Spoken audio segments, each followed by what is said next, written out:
Saratonga chalingani aytilayotgan qizimni xorijda davolatishga ihson qiling yoki qarz shartnomasi orqali qarz bering, iltimos. Assalomu alaykum. Bu men Malohat Eshonqulova. O'zining tarozisida sizning huzuringizda. Azizlar, YouTube orqali siz bilan dirdorlashmaganimizga ham ancha bo'ldi. Ochig'i boshimga bir tashvish, falokat tushmagan edi. Hali beri siz bilan YouTube orqali ko'rishishga shoshmagan bo'lardim. Chunki bilasiz, men Germaniyada integratsiya jarayonidaman, moslashyapman mamlakatga. Til o'rganishga qattiq kirishgan edim. Shuning uchun ham nima deydi, mana shu YouTube'ni olib borish, kanalimni yurg'izish ishlarini keyinroqqa qo'ygan edim. Biroq shunday bir vaziyat vujudga keldiki, meni siz bilan yuzlashtirishga majbur qildi. Shu yilning fevral oyi oxirida mening katta qizim 1994-yilda tug'ilgan Alimbekova Zarnigor betob bo'lib kasalxonaga olib ketishgan va birdan undan biopsiya olib, unga eng og'ir tashxis qo'yilgan. 2025-yilning fevral oxirlarida saraton kasalligiga chalingan degan tashxis qo'yilgan. Azizlar, men hozir gapimni maqsaddan boshlayman. Sizdan qizimni xorijda davolatish uchun moddiy yordam berishingizni so'rayman. Iltimos qilaman. Shuning uchun ham sizga murojaat qilishga jur'at etdim. Ming bir istihola bilan iltimos, ataganingiz bo'lsa, ihsoningiz bo'lsa, imkon qadar meni qizimni xorijda davolatish uchun moddiy yordam berishingizni so'rayman. Mening yolg'iz umidim xorijda yashayotgan vatandoshlardan. Demoqchi bo'lganimki, bilaman, musofir bo'lmasdan musulmon bo'lmas deydi.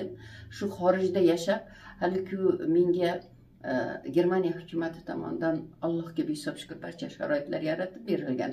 Lekin bu yerda nima deydi, boshqa yurtdoshlarni ham hayotini ko'rib yuribman va shundan kelib chiqib, o'z hayotiy kuzatuvlarimdan kelib chiqib aytishim mumkinki, xorijda $1 yoki €1 topishning o'zi bo'lmaydi-da.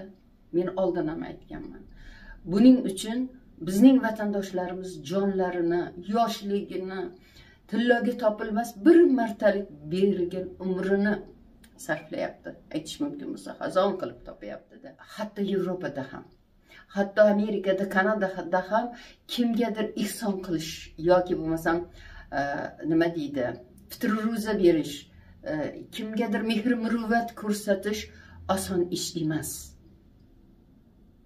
Hamma ham ihson qilishga, fitr ro'za berishga qodir emas. Buni ham bilaman. Hatto xorijda bo'lsangiz ham. Shuning uchun ham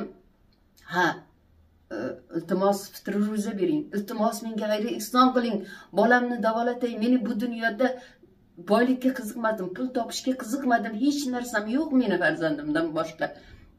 Deb iltimos menga xayr ihson qiling deb aytishga ham jur'at etmayman. Shuning uchun ham men bugun sizdan, xorijda yashayotgan vatandoshlarimdan xayr ihson qilishni, fitr ro'za so'rashni iltimos qilar ekanman, o'tinar ekanman. Bitta narsani qo'shib o'tmoqchiman. Qo'shimcha qilmoqchiman. Azizlarim, agar sizda mablag' bo'lsa-yu, keyingi hayotingizni rejalashtirish uchun reja tuzib saqlab qo'ygan bo'lsangiz, ammo fitr ro'za bera olmasangiz, xayr ihson qila olmasangiz, bittagina iltimosim, bittagina savob ishga qo'l urib, menga notarial tasdiqlangan qarz shartnomasi asosida loqqal menga qarz berib turing, iltimos qilaman. Men o'sha imkon qadar qarz shartnomasi asosida bermoqchi bo'lgan qarzingizni, qarz menga bermoqchi bo'lgan pulingizni yoki bo'lmasam fitr ro'zangizni, xayr ihsoningizni, mehr muruvvat saxovatingizni Turkiyada yashayotgan, istiqomat qilayotgan qizim Hakimova Zarhalaning bank kartasiga o'tkazishingizni iltimos qilaman. Nima uchun aynan Turkiyada yashayotgan qizim? Chunki men shu Amerika bilan Turkiya hamkorligida saraton kasalliklarini davolovchi shifoxona ochilgan ekan. Shu shifoxona bilan bog'landik. Shunaqa tashxis qo'yilgan ekan. Shuni davolatishga taxminan qancha mablag' ketadi deganimizda, saraton kasalini davolashga taxminan 25-30 ming yevro atrofida, dollar atrofida ketadi deyishdi, lekin bu aniq emas. Oldin biz kasalni ko'rishimiz kerak, o'zimiz tashxis qo'yishimiz kerak, aniqlashimiz kerak. Qanday davolash kurslari tayinlanadi. Ana shunga qarab mablag' chiqib keladi. Bu har xil bo'lishi mumkin. Arzon ham bo'lishi mumkin, qimmat ham bo'lishi mumkin, o'ta arzon ham bo'lishi mumkin. Yoki balki shunchaki bitta jarrohlik yo'li bilan, demak, bachadonni olib tashlash ham mumkin. Har qanday holat bo'lishi mumkin dedi. Shuning uchun aniq to'xtam bir nima deydi, summa yo'q. Nima uchun men bular bilan aniq shartnoma qila olmadim shifoxonalar bilan? Chunki qizimni ishi nihoyatda chalkash. Katta qizimga xorijga chiqishga taqiq qo'yilgan. Azizlar, gapiraman desam juda ham gap-ku, faqatgina men masalaga oydinlik kiritmoqchiman. Iltimos, menga yordam bering. Hech bo'lmasa bolamni haqiqatdan ham saraton dardiga yo'liqqanmi, yo'qmi? Shunga aniqlik kiritay. Chunki bular bolamga dedilarki, o'sha butun nimanga tarqab bo'pti. Bachadonni operatsiya yo'li bilan hozir olib tashlash mumkin emas. Oldin ximiyoterapiya olasan, keyin bachadonni operatsiya yo'li bilan olib tashlaymiz deb birinchi ximiyoterapiyani qilib bo'lishdi.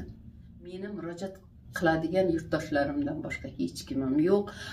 Ba'zi bir yurtdoshlarimga,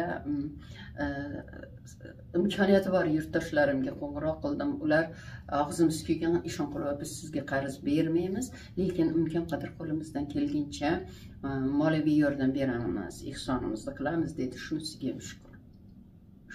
ham shukur. Turkiyaga chiqib diagnoziga aniqlik kiritaylik loqqal. Juda ham armonda ketmay bu dunyodan. Yordam bering.